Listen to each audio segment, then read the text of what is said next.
కావాలనే మీ కలను నెరవేర్చుకోండి. సంప్రదించండి Hegde fertility Hyderabad Telangana. I represent the Bharat Rashtra Samiti, which has led a movement for 14 years for the formation of Telangana under the leadership of our leader Shri K. Chandrasekhar Rao. When Mr. Vijayan spoke about tyranny of majority, sir, we understand what exactly it means to come out of a larger setup and create a small state. We fought against Delhi, and we fought against the forces for about 14 years to achieve our dream.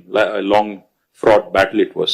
We of course draw a lot of inspiration from the people of Tamil Nadu on how to preserve our identity and fight for our rights in a federal setup, because the whole Dravidian movement is a beacon of light for all of us across the country in terms of fighting for our rights and fighting for our spirit.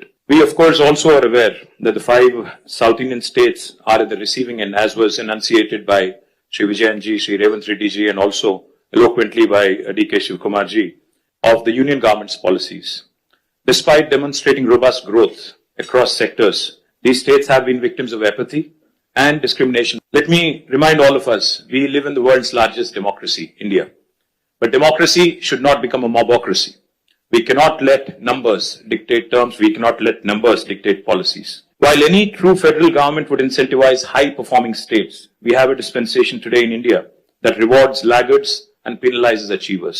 South Indian states, we all know, have been pioneers in administration, in education, in economic production, yet we are penalized with reduced political power. This is not just an imbalance, but it is a political and fiscal centralization that is looming large. History will not forgive us if we do not speak up, because this is the time I think we have to unite. We have to fight against this fundamental inequity. We also need to remember those who have contributed significantly cannot be penalized, cannot be discriminated against. Despite contributing to 36% of India's GDP from the 5 southern states, we are receiving smaller share of central resources, which is also raising a huge concern on fiscal centralization.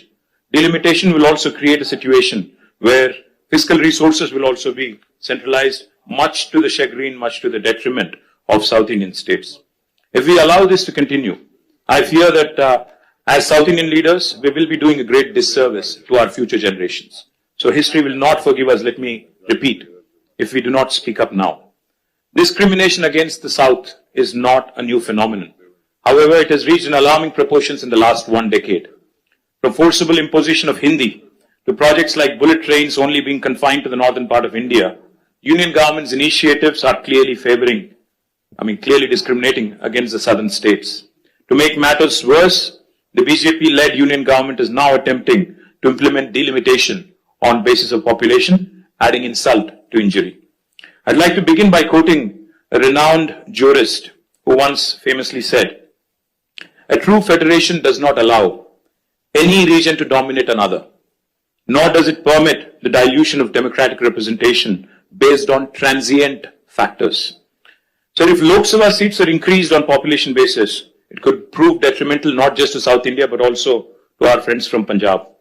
If not approached cautiously, if not approached with utmost caution, this could impact India's federal balance and heighten regional disparities.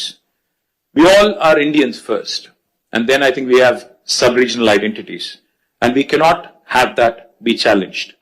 India is not a collection of administrative units. It is a pluralistic, ethno-linguistic union of states. We are unlike any homogeneous composition like China or Russia. We certainly are not against money being given to lagging states or backward regions. But the fact is, we are not against money of central government going to some states, but we are against hegemony. We are against this superior feeling that, one region is above another. As we are all aware, as was mentioned by all the leaders here, the freeze on seat allocation happened in 1971 after the census. Then the South India effectively started controlling population. Of course, we all know the story. Now today, we are about 24%, as was pointed out by Telangana CM. But North, the percentage of population has increased, and my brother gave a very nice presentation on what will happen if we go on with a population basis. The only point I would like to make here, if seats are redistributed purely on pro rata population basis, states that have failed to control population will be rewarded, as was put eloquently by Vijayan sir, this is a perverse reward for somebody who has not performed and for somebody who has diligently followed the guidelines of Government of India. Punishing us with reduced representation is certainly discriminatory. India's democracy must be built on progress, governance and economic contribution, not just population. A fair system should reward progress and encourage development in lagging regions. If India has to become a superpower by 2047, 100 years after we achieved independence, we must empower those driving the growth, not silence them. We must empower those who have done well over the last 7 decades and not punish them. Why do we not trust the words of Union Home Minister who says it will be pro rata and nobody will lose representation? I'll give you a classic example of Telangana. When the new state of Telangana was formed in 2014, we were given a promise in the State Reorganization Commission that the delimitation exercise will be taken up in both Telangana and Andhra Pradesh, and the number of seats in Telangana would be raised, MLA seats, that is, assembly seats, from 119 to 153 in Telangana, from 175 to 225 in Andhra. 11 years since then, and it's an act of the parliament, but no action has been initiated because it is inconvenient for BJP to increase the seats. Where it is convenient for them in Jammu and Kashmir and Assam, they've gone ahead and conducted delimitation. Where it is inconvenient for them in Andhra and Telangana, they've kept it aside. Why do we not trust them? Because, their action, their history speaks otherwise. Today, the union government has indulged in cesses. They've come out with cesses, a formula which basically deprives the states of devolution, of a rightful share in devolution. It's a constitutional right. Therefore, we have apprehensions. Therefore, we have a lot of doubts about the center's intentions. But I also would like to propose a few possible suggestions towards solutions. If the central government is determined to proceed with delimitation, I think as Stalin sir put it, fair delimitation is the ask. It should be fair, it should be just, and Dr. Baba Sahib